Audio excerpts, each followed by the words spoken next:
दोस्तों नमस्कार, मैं हूं संजीत कुमार और आपने देखना शुरू कर दिया है बिहार टीचर पॉइंट। दोस्तों, जैसा कि आप सबको पता है कि सक्षमता परीक्षा का लास्ट डेट चल रहा है। लास्ट डेट चल रहा है कि आवेदन भरने का डेट भी समाप्त हो गया। अब सक्षमता परीक्षा होना ही बच गया रह गया है। सक्षमता परीक्षा होना ही एकमात्र विकल्प है। उसके बाद नियोजित से राजकर्मी बनने का जो रास्ते हैं वो फिर बंद हो जाएंगे यहाँ से, सरकार का जैसा मानना है। उसके बाद सरकार का कहना है कि अब उसके बाद सक्षमता परीक्षाएं नहीं होगी और जो नियोजित शिक्षक हैं उनको फिर राजकर्मी का दर्जा नहीं दे पाएंगे। तो देखिए, अभी तक 4 परीक्षाएं संपन्न हुई जिसमें बड़े पैमाने पर नियोजित से विशिष्ट शिक्षक बने। अब नियोजित से जब विशिष्ट शिक्षक बने तो बहुत 1 वर्ष तक तो लगभग शिक्षकों ने संघर्ष किया, अब बहुत संघर्ष किया। बाद में ऐसा लगा कि हम विशिष्ट शिक्षक बने तो क्यों बने, है ना, बन कर के पछता रहे थे ऐसा। फिर बाद में स्थिति में सुधार हुई, 1 वर्ष के बाद स्थिति में सुधार हुई। धीरे धीरे जो नियोजित शिक्षकों की का वेतन था, संरक्षण, वेतन संरक्षण का जो मांग था, वहाँ पर नियमावली में भी ये बात लिखी हुई थी, वो लाभ उनको वहाँ से मिलना प्रारंभ हुआ। उसके बाद अब देखिए, स्नातक ग्रेड में प्रोन्नति है। तो अब जैसा कि आप सबको पता है कि अब विशिष्ट शिक्षक को 10 वर्ष की सेवा के उपरांत ही स्नातक ग्रेड में प्रोन्नति मिलेगी और वही लाभ जो है वो नियोजित शिक्षकों 12 वर्ष सेवा के बाद मिलेगा। बाकी सारा कुछ लगभग अभी तक बराबर है, आगे क्या होगा ये बाद में पता चलेगा। लेकिन इसी के बीच में आज भी नियोजित शिक्षक जो हैं वो परीक्षा, बहुत बड़े पैमाने पर नियोजित शिक्षक हैं, वो किसी भी कीमत पर सक्षमता परीक्षा देना नहीं चाहते हैं, राजकर्मी का दर्जा लेना नहीं चाहते हैं। हालांकि इसमें नियोजित शिक्षकों को की कहीं कोई गलती नहीं है। ऐसा नहीं है कि वो लोग नहीं दे रहे हैं तो उनकी कोई गलती है, गलती उनकी नहीं है। ऐसा नहीं है कि उनको बड़े पैमाने पर शिक्षक छोड़ करके वहाँ से चले गए तो वो लोग जो चले गए वो चालाक हो गए, जो रह गए बेवकूफ़ हो गए, ऐसी भी बातें नहीं है। दरअसल देखिए, ये लोग नेतृत्व करता थे, शिक्षकों का नेतृत्व करता थे। और कुछ लोग ऐसे होते हैं वसूल के पक्के होते हैं, धुन के पक्के होते हैं। तो उन लोगों को देखिए कि नहीं देने के पीछे का कारण था कि कहना था कि हमने 20 वर्ष का सेवा दिया, हम जब 20 वर्ष की सेवा दे दिया है तो फिर हमें इसी आधार पर आप हमें प्रमोशन दीजिए और इसी आधार पर हमें राजकर्मी का दर्जा अनुभव के आधार पर आप दीजिए। परीक्षा तो हम लोग ऑलरेडी 2009 में और 11 में ऑलरेडी दक्षता परीक्षा हम लोग दे चुके हैं, फिर हमें दक्षता परीक्षा जैसे फिर और परीक्षा देने की क्या जरूरत है। 2009 के चुनाव में ही आप ऑलरेडी कह चुके हैं कि नियोजित शिक्षक जो हैं वो सरकारी कर्मी हैं, नियमित शिक्षक हैं। और उसके बाद हम लोगों से चुनाव करवाया गया। उसके बाद आप प्रधान सचिव अपने ही लेटर पैड पर ये बात को दिए थे चुनाव आयोग को। तो फिर हमें अचानक फिर आपके मन में बात आती है कि सक्षमता परीक्षा क्यों क्यों आता है सक्षमता परीक्षा की बात। ठीक है, अगर सक्षमता परीक्षा दे भी देते हैं, दे भी दिया, तो हमें आप क्या दे रहे हैं, हमें आप क्या दीजिएगा? क्या समान काम समान वेतन आप हमें दीजिएगा? अगर आप समान काम समान वेतन दे रहे हैं तो चलिए, हम आपके लिए हम ये कुर्बानी देने के लिए हम तैयार हैं, हम देते हैं सक्षमता परीक्षा। अगर आप ओल्ड पेंशन स्कीम लागू करते हैं, ठीक है, 20 वर्ष मैंने अपना सेवा दिया, उसके बाद यहाँ चलते हैं, तो यहीं से भी तो से कम ओल्ड पेंशन स्कीम आप लागू करिए, यहीं से करिए ना, जो पुराने शिक्षकों को मिलता है जैसे और भी लोगों को, वही यहीं से स्टार्ट करिए आप। ये भी नहीं दे रहे हैं, ओल्ड पेंशन स्कीम पर चर्चा ही नहीं कर रहे हैं, क्योंकि अब हमारी सेवा कम बची है। तो अगर हम आपकी बात को मान करके राजकर्मी का दर्जा हासिल कर लेते हैं तो हमें क्या लाभ दीजिएगा? लाभ तो आप दे नहीं रहे हैं।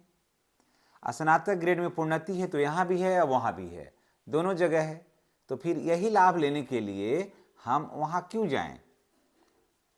नियोजित शिक्षक कहीं गलत नहीं है, नियोजित शिक्षक नहीं गलत, एक लाइन भी कहीं गलती में नहीं है। फिर देखिए, अनुकंपा का लाभ जो नियोजित शिक्षक को मिलेगा वही अनुकंपा का लाभ विशिष्ट शिक्षक को भी मिलेगा। जिस पद पर नियोजित शिक्षक के बच्चे भर्ती होंगे, नियोजित शिक्षकों का अकस्मात निधन होता है तो जिस पद पर नियोजित शिक्षक के बच्चे की भर्ती होगी उसी पद पर नियोजित विशिष्ट शिक्षकों के बच्चे की भी भर्ती होगी। तो फिर दोनों जब बराबर ही हैं तो फिर सक्षमता परीक्षा का औचित्य क्या है? और सरकार का कहना है, आपने देखा होगा, आपने जाना होगा, माननीय मुख्यमंत्री जी ने कई बार सदन में ये बात को उठाए, फिर अपनी जनसभाओं में भी जब भी माननीय मुख्यमंत्री जी जनसभा करते हैं तो वहाँ भी ये बात को उठाते हैं कि जितने भी नियोजित शिक्षक हैं वो राजकर्मी का दर्जा हासिल कर लें। लेकिन राजकर्मी का दर्जा हासिल कर लेते हैं नियोजित शिक्षक, तो फिर मिल क्या रहा है? जो हमारे भाई बहन बड़े पैमाने पर नियोजित से विशिष्ट बने, तो उनको कौन सी सुविधाएं मिल रहा है? अभी कोई सुविधाएं, हाँ, उनको ओल्ड पेंशन स्कीम, हमारे जो भाई बहन गए हैं वहाँ ओल्ड पेंशन स्कीम मिल जाता, या एनपीएस जब दे रहे हैं तो आप नियुक्ति तिथि से दे दीजिए, तब तो फायदा होता कि नहीं।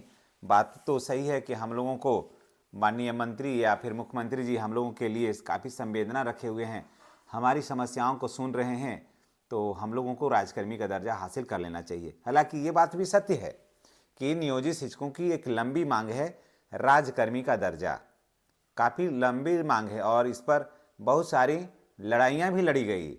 आपको याद होगा 2003 से लेकर के शिक्षकों ने जो लड़ाइयाँ लड़ी, उसमें कितने शिक्षक जो हैं ऐसे हुए जो हाथ पैर भी गंवाए, चोटें लगी, आज तक वो दर्द उन्हें याद है, आज तक उनके पीठ पर, उनके घुटनों पर पैर टूटा उसका निशान बाकी है, हाथ कटा उसका निशान बाकी है, अभी तक निशान बना हुआ है उन लोगों को। तो ऐसे शिक्षकों को क्या मिल रहा है? हाँ, ये हो जाता ना कि जैसे समान काम समान वेतन मिल जाता, अगर राजकर्मी बन जाते हैं तो समान काम समान वेतन दे दीजिए, पुरानी पेंशन स्कीम लागू कर दीजिए, है ना। एनपीएस ही अगर आप देते हैं तो नियुक्ति तिथि से दीजिए आप एनपीएस, तभी तो सही। तो समान काम समान वेतन आप दे नहीं रहे हैं। समान काम समान वेतन देने में भी अब सरकार को ज़्यादा परेशानी नहीं है, सरकार को दृढ़ इच्छा शक्ति की कमी है। अगर जिस दिन सरकार ये चाह जाएगी कि हम अपने कर्मचारियों को समान काम समान वेतन देंगे, हमको नहीं लगता है कि सरकार को कोई आरजू विनती करनी होगी या सरकार को इतना बार कहना होगा कि आप परीक्षा दीजिए। जितना बार नियोजित शिक्षकों के मांग को लेकर के सड़कों पर आवाज़ हुई, उतना ही ज़्यादा माननीय मुख्यमंत्री नीतीश कुमार जी ने भी नियोजित शिक्षकों की बात उठाई।